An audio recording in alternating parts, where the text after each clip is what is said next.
Hai teman-teman, di sini saya akan menjelaskan sedikit materi tentang logika, termasuk silogis, hipotesis dalam rasionalitas dalam hubungan sebab akibat. Nah, logika sendiri itu apa sih?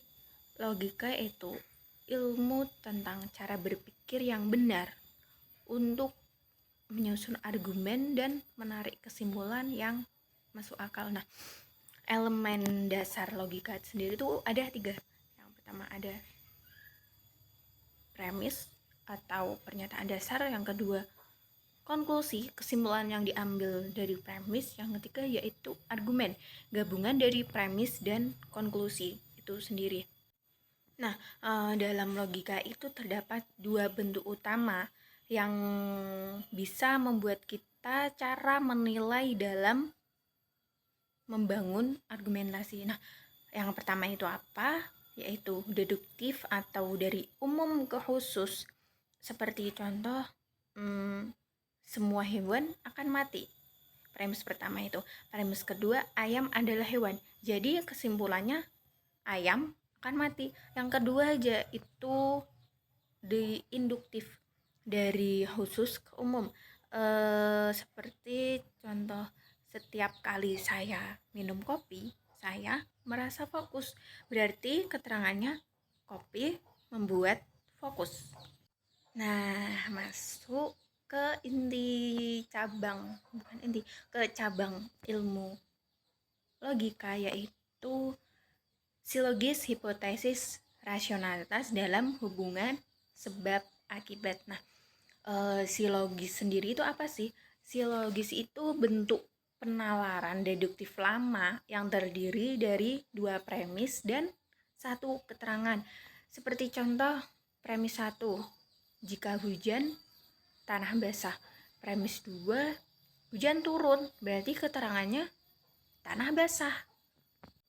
Nah, metode ini tuh menjadikan cara berpikir kita lebih sistematis dan luas. Nah, dalam tradisi Aristoteles sendiri, silogis itu merupakan dipandang sebagai cara menarik kesimpulan logis dari premis khusus dan umum.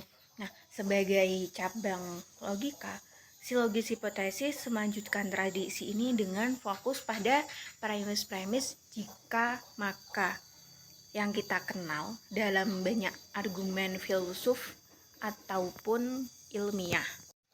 Nah, karena kita seharusnya membahas silogis hipotesis karena tadi kita sudah tahu silogis itu apa sih. Nah, sekarang silogis hipotesis itu apa sih?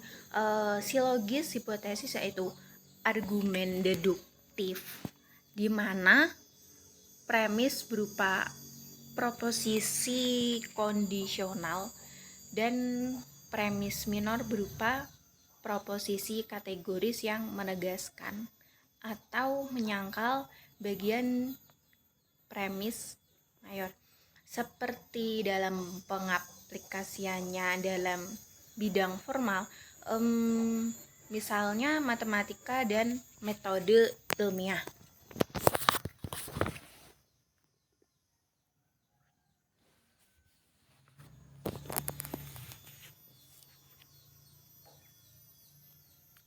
Yang menekankan kemampuan logis jika maka. Nah, guru-guru itu kan sering menggunakan silogisme termasuk hiponsial untuk melatih siswa memahami hubungan logis antar konsep. Misalnya mengaitkan konsep bilangan atau fenomena alam dengan aturan deduktif. Nah, dengan itu kan memperkuat kemampuan berpikir kritis siswa. Nah, dengan menguasai silogis hipotesis ini berarti kita mencari pola berpikir sistematis dan kritis dengan menelaah bentuk jika maka dalam argumen. Nah, dengan itu kita kan dibiasakan untuk memeriksa bukti dan asumsi secara cermat. Nah, pandangan kritis ini membantu kita mengidentifikasi argumen tidak valid dan membuat kesimpulan yang lebih rasional serta reflektif dalam kehidupan sehari-hari. Sekian dari saya, apabila ada kurang lebihnya ataupun kesalahan mohon maaf. Bye bye.